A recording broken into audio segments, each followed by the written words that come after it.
Hi friends, இன்னைக்கு நம்ம வந்து Excel VBA யூஸ் பண்ணி எப்படி rows height வந்து நம்ம adjust பண்றது அப்படிங்கிற கான்செப்ட் தான் நம்ம பார்க்க போறோம்.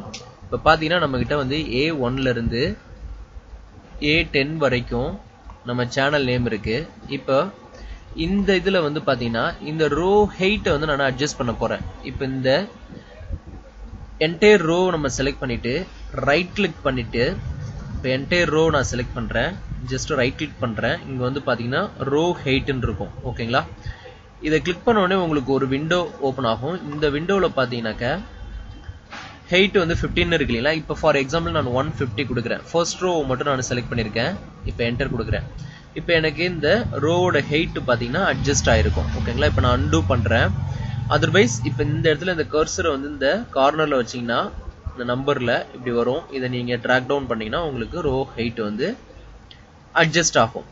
இப்போ இத வந்து நம்ம ஆட்டோமேட் பண்ண போறோம். VBA கோட் யூஸ் பண்ணி எப்படி நம்ம இத வந்து அட்ஜஸ்ட் பண்றது அப்படிங்கிற கான்செப்ட் தான் நம்ம பார்க்க போறோம். ஃபர்ஸ்ட் நான் என்ன பண்றேன், Alt F11 கொடுத்து Visual Basic அப்ளிகேஷனுக்கு போயிடுறேன். இங்க ஒரு மாடியூல் இன்சர்ட் பண்ணிட்டேன். அந்த மாடியூலுக்கு வந்து ரீநேம் row_height ன்னு சொல்லிட்டு கொடுத்திருக்கேன். இப்போ இதுக்கு ஒரு சப் ப்ரொசீஜர் கிரியேட் பண்ணிருக்கேன். அந்த சப் ப்ரொசீஜர் வந்து row_height. இப்போ வந்து ஃபர்ஸ்ட் மெத்தட் இது இந்த மாதிரி நான் கோட் கிரியேட் பண்ணிருக்கேன். செகண்ட் மெத்தட் வந்து இப்படி கிரியேட் பண்ணிருக்கேன். இது ரெண்டுக்கு என்ன டிஃபரன்ட்னாக்க இப்போ இந்த ரோவோட ஹைட்டோட அந்த சைஸை தான் நம்ம இங்க கொடுத்துருக்கோம். 10, 20, 30 அப்படின்னு சொல்லிட்டு நம்ம இங்க டிஃபைன் பண்ணிருக்கோம். ஃபர்ஸ்ட் வந்து நான் A1 ல இருந்து A10 வரைக்கும் எனக்கு நம்ம சேனல் நேம் வந்து அந்த ரேஞ்சில் இருக்கு. ஸோ அதோட இப்போ இந்த ரேஞ்சை அசைன் பண்ணிட்டு dot row height equal to 10 ன்னு கொடுத்திருக்கேன். இந்த மாதிரி கொடுக்கலாம். else method 2 இருக்கு இல்லையா, இங்க range அசைன் பண்ணிட்டு dot rows dot row height equal to 10 இப்படி நம்ம அசைன் பண்ணலாம். இந்த ரெண்டு மெத்தட்ல மெத்தட் 1 மெத்தட் 2 நீங்க எப்படி வேணாலும் யூஸ் பண்ணிக்கலாம். சேம் ரிசல்ட் தான் உங்களுக்கு கிடைக்கும். இப்போ ஃபர்ஸ்ட் நான் என்ன பண்றேன், இந்த கோடை வந்து எக்ஸிக்யூட் பண்ண போறேன். ஸ்டெப் பை ஸ்டெப்பா நான் எக்ஸிக்யூட் பண்ண போறேன். இந்த லாஸ்ட் லைன் வந்து நம்ம எதுக்கு டிஃபைன் பண்ணிருக்கோங்கிறத நான் வந்து உங்களுக்கு எக்ஸ்பிளைன் பண்றேன். இப்போ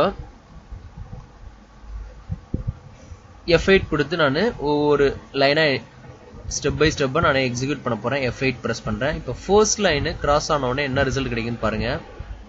ஃபர்ஸ்ட் ரோ வந்து 150 ஹைட் வந்து அசைன் ஆயிருச்சு. அகைன் வந்து A1 ல இருந்து A10 வரைக்கும் வந்து ரோ ஹைட் வந்து 10 நான் அசைன் பண்றேன். இப்போ பாத்தீங்கன்னா எல்லா ரோவுக்கும் வந்து அந்த ரேஞ்சில் இருக்கிற அந்த வேல்யூக்கு வந்து அந்த ரோ ஹைட் வந்து 10 ன்னு சொல்லிட்டு ஃபிக்ஸ் ஆயிருச்சு. இப்போ 20 சேஞ்ச் ஆகும். இப்போ 30, 40, 50, 60, 70 பெர்ஃபெக்ட். இப்போ வந்து மெத்தட் 2க்கு வந்து இருக்கு நம்மளோட கோடு. இப்போ அகைன் 10க்கு வந்து சேஞ்ச் ஆகும். அதே சேம் ரிசல்ட் தான் கிடைக்குது.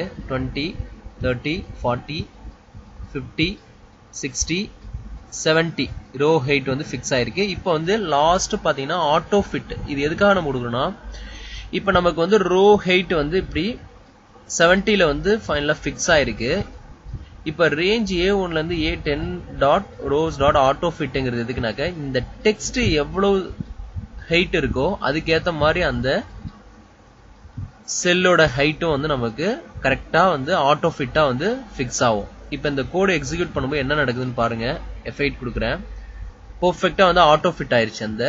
அந்த டெக்ஸ்ட்டுக்கு ஏற்ற மாதிரி அந்த ரோ வந்து ஆட்டோ ஃபிட்டா வந்து ஃபிட் ஆயிருச்சு. இப்போ வந்து கோட் எண்ட் ஆயிருச்சு. நமக்கு ரிசல்ட் எப்படி கிடைச்சிருக்கு. ஓகேங்களா? இப்போ இது வந்து உங்களுக்கு ரொம்ப ஹெல்ப்ஃபுல்லா இருக்கும்னு நினைக்கிறேன். இந்த வீடியோ பிடிச்சிருந்தா நம்ம சேனலை வந்து சப்ஸ்கிரைப் பண்ணுங்க. மறக்காம சைடில் ஒரு பெல் ஐக்கான் இருக்கும், அதையும் பிரஸ் பண்ணுங்க. நம்ம அடுத்தடுத்த வீடியோஸ் பப்ளிஷ் பண்றது எல்லாமே உங்களுக்கு ஒரு நோட்டிபிகேஷன் அலர்ட் வரும். அப்டேட்டட் வீடியோஸ் நீங்க இன்ஸ்டன்டா பாத்துக்கலாம். ஓகேங்களா? இந்த வீடியோ பிடிச்சா மறக்காம உங்க ஃப்ரெண்ட்ஸ்களுக்கு ஷேர் பண்ணுங்க. நெக்ஸ்ட் ஒரு வீடியோல நல்ல ஒரு கான்செப்டோட பார்க்கலாம். ஓகே, தேங்க்ஸ் ஃபார் வாட்சிங் திஸ் வீடியோ.